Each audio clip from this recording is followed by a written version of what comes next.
supply chainers, wherever you are in the world. This is Sarah Barnes-Humphrey with you today. Are you ready? Let's talk supply chain.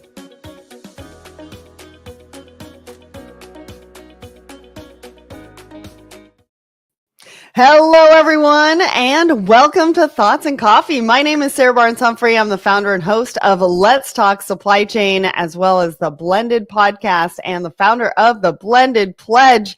And I'm really excited to be here with you today. I'm back from Nashville. I think I was traveling every single week this month.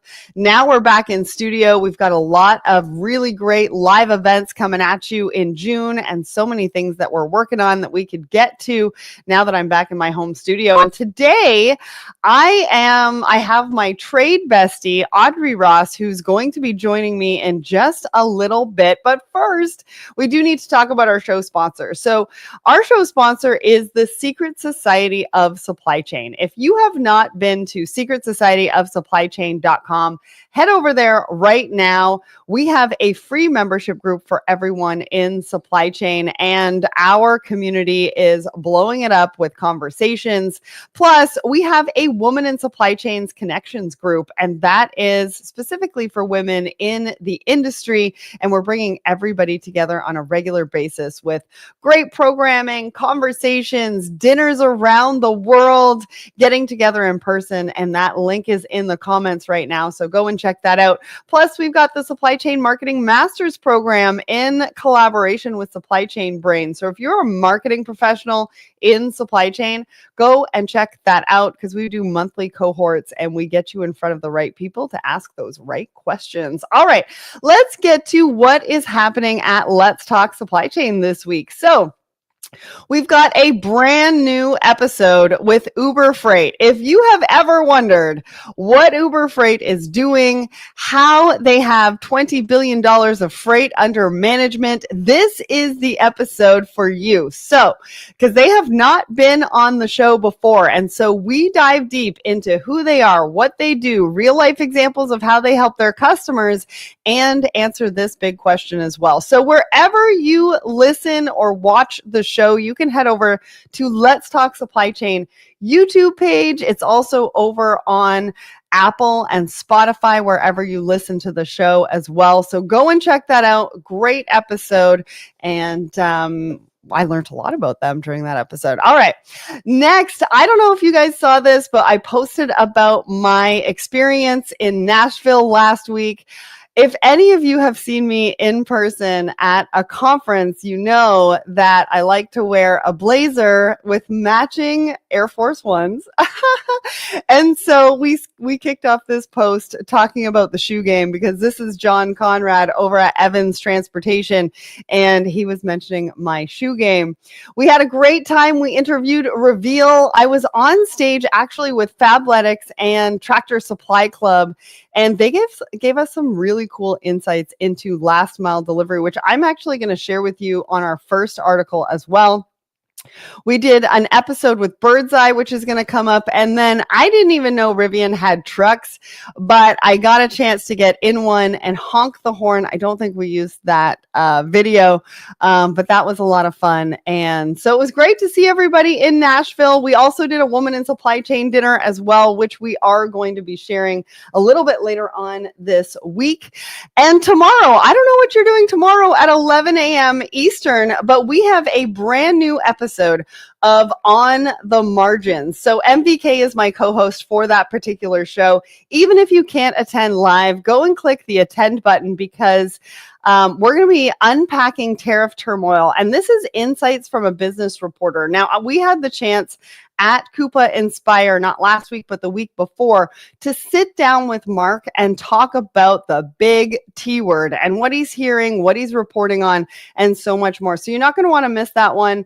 Because we got to do it in person, MVK and I had a lot of fun doing those episodes. And those episodes are going to be coming out once a month over the next couple of months as well. So stay tuned for that. And now so Audrey is not here yet. So I am going to do our poll of the the week. So we ask everybody a question every single Wednesday morning across our Let's Talk Supply Chain LinkedIn, a LinkedIn page to get the community talking. Now, most of the time we post about supply chain, but this past week we wanted to get a little bit of fun in and talk about what your ultimate summer getaway is. And so 49%, we had 330 votes on this one. The community really likes our supply chain questions, but they really, really like it when we get a little bit more fun. So 49% of you said Santorini, Greece. 25% of you said Bali, Indonesia. 18% of you said Tokyo, Japan, and 8% of you said Aspen. Those are quite the options that we shared with everybody, which I think is really, really funny. Audrey, if she was here, would let you know that she picked Tokyo because Japan is a top travel destination for me and I haven't been to. I want to go with you on that. So when Audrey gets here, I'm going to have to talk to her about that because that is definitely a place to go that I want to go on my bucket list. I'm going to talk to her about that. She would also really like to do a trip to Prince Edward Island. I've only heard good things as it's a summer destination. Beth is going to Santorini in June and can't wait. Have an amazing trip. That sounds awesome. And Steven says, mountains of North Carolina, preferably with my grandchildren. That's nice. Well, if you're in the audience and you're listening right now, comment and let us know which option you would have picked for that poll. And Audrey is here, so I can ask her directly. Hi. Good morning. How are you? Hi. I'm good. How are you? Good. I was just getting to the poll. And actually, I just talked about your comment and how you picked Tokyo and that I was going to talk to you because I really want to go to Tokyo too. I don't think Alan wants to go. So why don't we just plan a bestie trip?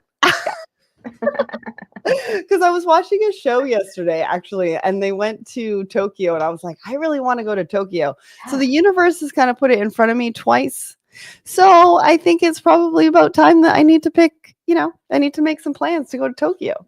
I love it. I'm here for it. All right. So for anybody who doesn't know who you are, welcome to the show. Tell everybody who you are and what you do.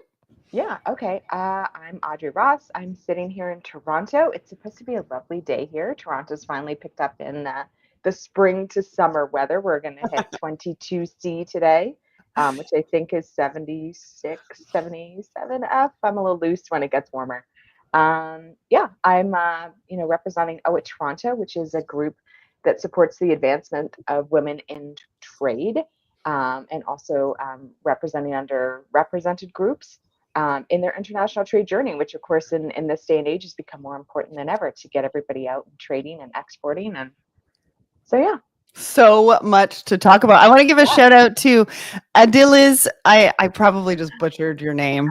It's a beautiful name. I just don't know if I can pronounce it. But thank you so much for joining us here from Mexico City. All right. So I'm going to throw you in the hot seat right away because I want to get your thoughts on the market update. I mean, you are battling so many things on a daily basis, so many disruptions. The big T word, I know it's going to come up a little bit later in one of the articles that we're going to talk about, but I'm sure, this is something like even with the latest trade deal, you're shuffling things and shuffling prices and like you've got stuff on the water that like you don't know when it lands what the tariff is going to be.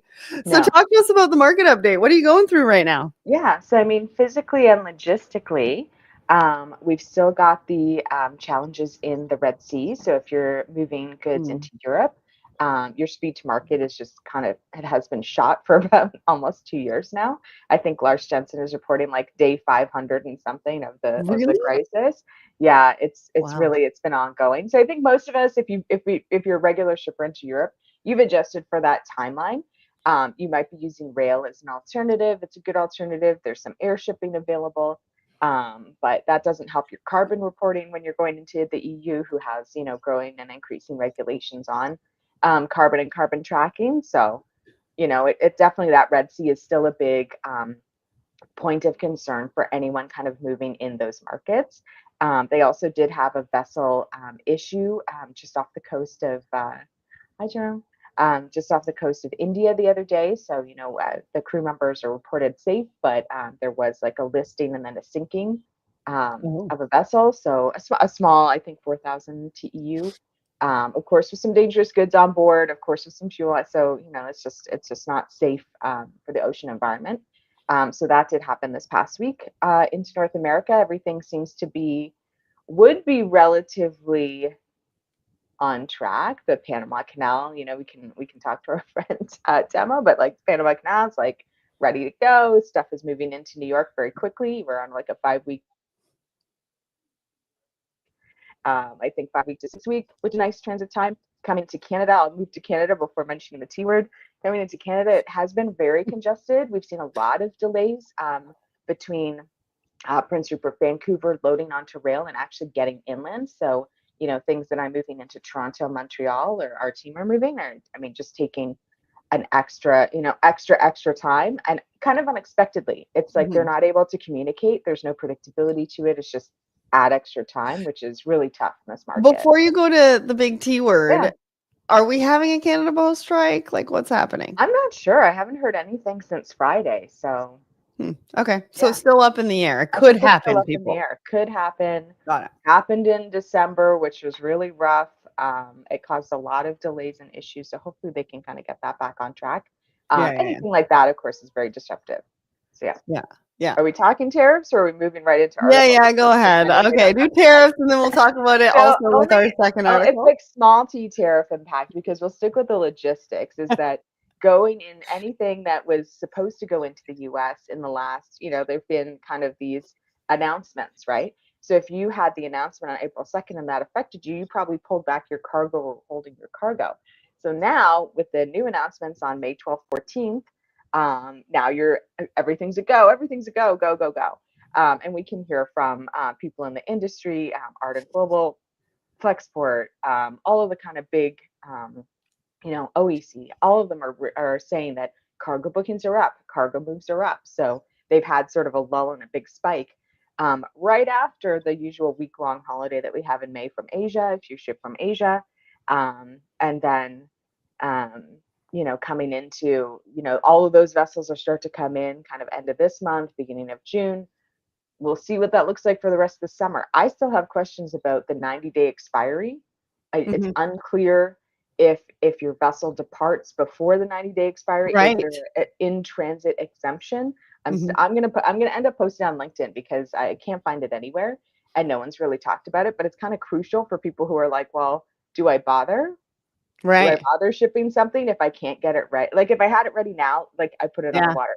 If I have it ready July 30th and the vessel isn't going to land before August 10th, do I bother? Right. Because it's a difference of what, like 70, 80%? Yeah. So right now with the standard rate of duty, the 2018 rate of duty, the emergency IEEPA emergency tariff, I think they're calling it fentanyl tariff, is, and then the reciprocal tariff is on top of that. So that 10% expires August 10th. So that made it about, depending on your product, if you're shipping cosmetic bags, it's a nightmare. It's like 90%. But yeah, then it seems to, from the Federal Register, it seems to be moving up to 34% on August 11th or 12th, whenever that 90-day expiry date is, which that still isn't clear to me, because no one could decide what day the expiry started, so then no one can figure out what day it ends. So okay, well, if anybody knows, Audrey is very interested, so put it in the comments. We'll make sure you're on the screen, especially if you're on the Let's Talk Supply Chain LinkedIn feed. Otherwise, reach out to Audrey. You can commiserate together, or at least find out the answers. I'll be at ICPA next week, so I'm hoping to connect into some of the more cross-border trade professionals. So we'll see what I can find out there as well, and I can share it here. Yeah, and hopefully we can have you back and have you share that. All right. So now it's time. Oh, I do want to say hi to Mike over on my personal LinkedIn. Greetings from Copenhagen. We got Mexico City. We got Copenhagen. If you're liking the conversation, put some fun emojis in the comments. I like to use the fire emoji. It just means, you're liking the conversation. All right, let's get to our first article. So with the title of this particular episode, you probably realized we were going to start with something about pharmacies. But what you probably didn't realize is how we were going to talk about what the robots are doing and how Walgreens and different pharmacies are thinking about filling prescriptions, but also micro fulfillment centers. So we've been hearing about micro fulfillment centers for a while. Retailers are using them in a variety of different ways. And now pharmacies are looking to use micro fulfillment centers to have robots in-house to be able to fill prescriptions. Now, what that's doing is it's giving the pharmacists more time with patients, patient interactions, testing, etc. And it's eliminating some of the inventory waste, which is really, really, really good to hear. And this particular article goes through their journey, which I'll get to in a moment. But Audrey, what did you think of this article? What were some of your takeaways from it? Yeah, I think it's just a really interesting use case for something that has a high degree of, I think, risk of error, right? Because you're sort of hand counting. Yeah. You're also engaging with the product, so you could cause like contamination. You know, even when you're wearing gloves and following a safety protocol, you could Yeah. cause contamination. You could lose one. You could break them. You could, something could happen. So I think the practicality of it really makes sense. I think the concept of like, oh, the pharmacist spend more time with the customer is great. That's laudable. But it'll be it's interesting to see the more practicalities and more thought process behind it. Yeah. What interested me a lot from this article, highly recommend to go and obviously read it. It goes into in depth how the micro fulfillment works for Walgreens, but the journey. So they started on this journey and they started down this path and they started implementing and they started putting everything together and putting robots in place. But then they paused it. And I think this is a really important point to make because everybody goes onto this technology journey and they're like, we need robots, we need AI, we need this, we need that, da da da da da. But I think it's really important to note that they started on this journey and they paused it for a year. And they paused it for a year to get feedback and then to upgrade what they had already sort of purchased and invested into. And they upgraded from there and now they're expanding. So this all started, I believe, in 2021, how they started. I think they paused it in 2023 for the feedback and the upgrades. And now 2025, they're working on the expansion of what this technology plan, the robotics plan actually looks like for Walgreens. And so I thought that was really important to note as everybody's sort of on this technology journey.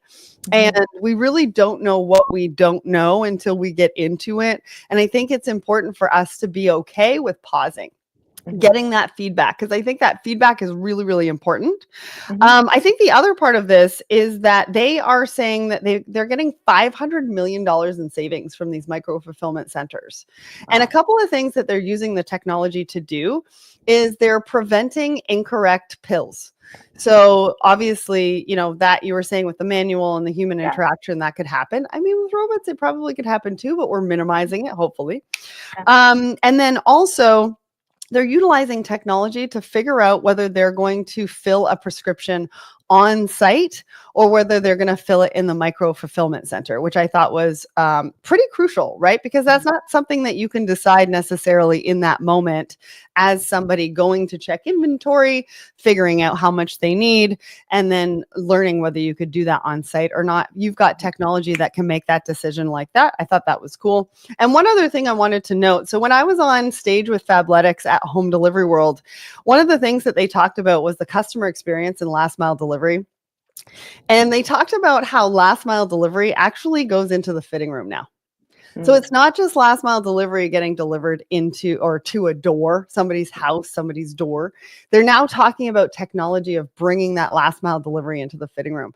And so these are very interesting use cases and ways that retailers, pharmacies are thinking about utilizing the technology sort of to take that supply chain even further. And I wanted to mention it because a lot of people work in supply chain, but sometimes they don't really realize it, right? There's a lot of people working in supply chain, and we want you to know that you're part of the community and we want you to be part of that community. So I just wanted to share that. Anything else before we move on?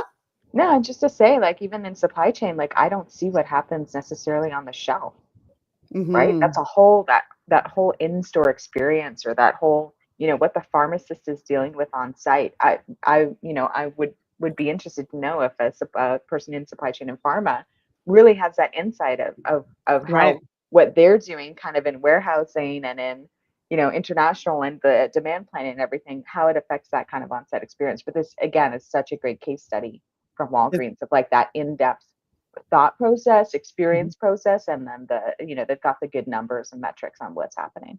We got a fire emoji over on my personal LinkedIn. Thank you, Joshua. Apparently, he's liking the conversation. We Okay. appreciate you for coming. All right, let's get to our second article. So, this is the big T word article that I did warn you guys about. So, Walmart prices will rise and other retailers may follow. And what they're saying is that the latest trade deal is too late to avoid higher costs. Now, when I was at a woman in supply chain dinner in Vegas, I was talking to somebody who's in the promotional products industry. But she was saying she had some customers that had containers worth $1 million on the water. And the client didn't know what was going to happen when it got there and how much they were going to have to pay in tariffs. $1 million container. I mean, that is like hundreds. That's a difference, right? Between hundreds of thousands of dollars. And that's what we were talking about, Audrey, is that uncertainty, right? You've got a container on the water. Am I paying 10%? Am I paying 25? Am I paying 125? And that's the difference between a lot of money right now. So what did you think about this one? I thought it was fairly interesting because also the consumer hasn't really seen any of the price increases yet from everything that's been happening. And they're not going to feel it till the end of May and beyond. And so, I don't know what we're going to see. But anyways, what do you think? Yeah, I think it's an indication. Walmart is a huge retailer, especially in the US. It's an indication from this sort of large company of what they're being motivated by and what action they're taking. I do think for most of us, if you're a trade compliance person, that's always a concern, Diego, is the kind of upskilling and job shifting Mhm. too. I think if you're, going back to Walmart, um, if you're a trade person, if you're in the industry, you understood what the consequences were of these decisions because, we've seen it in other arenas. We've seen it on a smaller scale coming through in 2018. If you're a consumer and this is not your jam and you don't want it to be because it's kind of boring and nitpicky, whatever it's, customs, then you're not going to see that impact. And I think that's a big part of the problem is sometimes, in such an instantaneous world, Mhm. we see everything's happening like so fast, but actually in this, you're not going to see anything 6 weeks, 8 weeks. But then Mhm. all of a sudden you will see things, there's going to be Boom. product changes, empty shelves potentially, as manufacturers regroup and realign what they're bringing in because now they're, trying to shift their buying and sourcing Mhm. pattern. There's going to be delays in products that you were accustomed to having kind of at your fingertips. So that impact, like it's a short-term impact because you'll see it probably within second quarter, but you won't see it it doesn't correspond to the announcements, right? The Yeah. announcements happen, nothing happens to the end consumer. All the work is happening to the people who are behind the scenes and running your supply chains, right? And it's Mhm. been rough for people. Like I'm sure for Walmart too, their pricing team, it's like you're just doing analysis all day, every day. And every time there's a change, even if it's a 1% change, like these are huge businesses, they're run to make money. You 1% change, someone's doing an analysis. 10% change, definitely doing an analysis, right? Like you're not skipping it. So Yeah. it's just a lot of work. And I imagine the Walmart team is super Well, busy. I mean, if you go into a Walmart store, Yeah. every single item on those shelves is a SKU, Yeah. Yeah. right? The color, Every single thing and every different every single color and thing. every different scent and every Mhm. different, yeah. And they all have different countries of origin. Yeah. So you got to like manage that and figure out what that percentage is. So one of the things that they said in this article, 30% tariffs is going to be double digit markups. Yeah. So you've been hearing those tariff announcements for months, and the numbers have been going all over the place. So if we end up sitting at 30%, double-digit markups, just so everybody knows. End of May, going into June, we are going to see that. So that's kind of starting this week. And then also back to school and holiday are going to feel it the most, right? Yeah. Because we're only ramping up manufacturing now, potentially, but because it's only a 90-day and nobody really knows what's happening between those 90 days, some people aren't going to ship and they're not going to air freight necessarily product to get here for holiday. So just a few things to note and think about, because we haven't seen the worst of it yet, and it is incoming ASAP. All right. Let's get to our last article because we've only got a couple of minutes left. Yeah. This one, Audrey brought to my attention, and I'm so glad that she did. Just so everybody knows, if you come across an article that's really cool, really interesting, something different about supply chain, make sure to send it to me because I'd love to have it on Thoughts and Coffee. We're always looking for cool articles that are sort of like supply chain adjacent.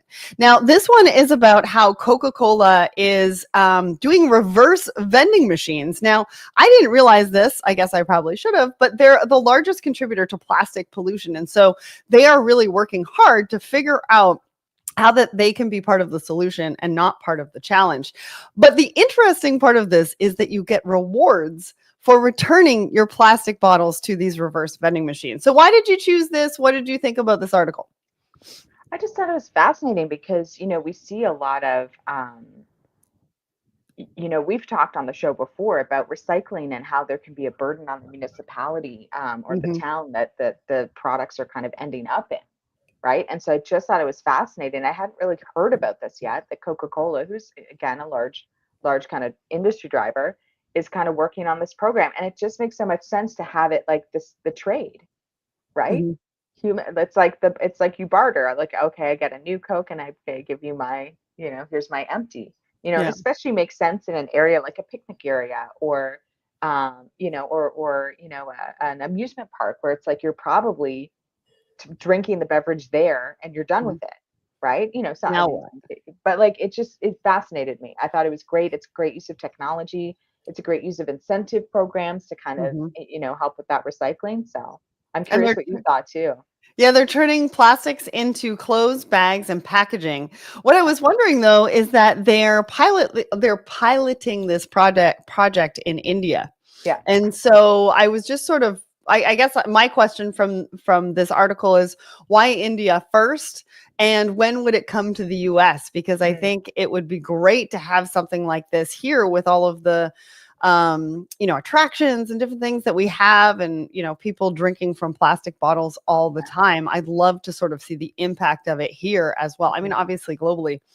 So that was it. But I did like the fact that there was rewards attached to because I was thinking about it, right? I was like, if I buy something from a vending machine, I'm not necessarily walking back. Like, I'm not drinking it in that moment. I'm not necessarily walking back to that vending machine to then, do that reverse vending machine sort of experience. Maybe if there's rewards and I'm still in the vicinity and I'm going to go there.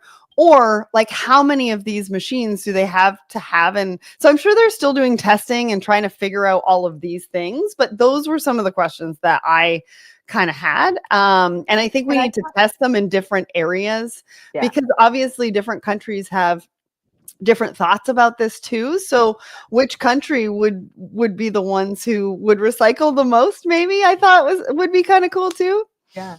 And I thought too, like, because you have in North America, especially, we have like a road trip culture.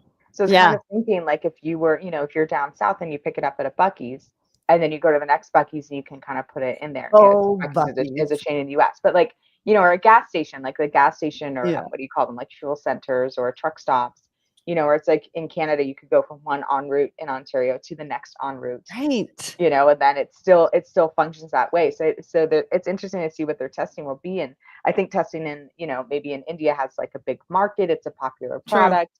They have a lot of vending machines, so they're getting a wealth of information, but it'll be fascinating to see them kind of roll out and what the next phase is, or if they find it just didn't work. Like, for us right now, I think the incentive is, to not litter or to continue to recycle, is that like I get the brownie points or the kind of good sense of, oh, I'm a good citizen because I didn't litter. I'm a good citizen because I recycled, and followed the like checklist of like, oh, but it'd be, a lot of people are motivated by like points or some reward. So because you got to change the behavior somehow. right? And so Yeah. the rewards are kind of key to Yeah. this, I think. Well, listen, this was such a great episode. Thank you so much to everybody who tuned in. Audrey, thanks so much for joining me. I've got a really cool guest coming up next Tuesday, 10 a.m. Eastern, so make sure that you are part of the show. I'd love to see you there. Have a great week, everybody. Thanks, Sarah. Thanks.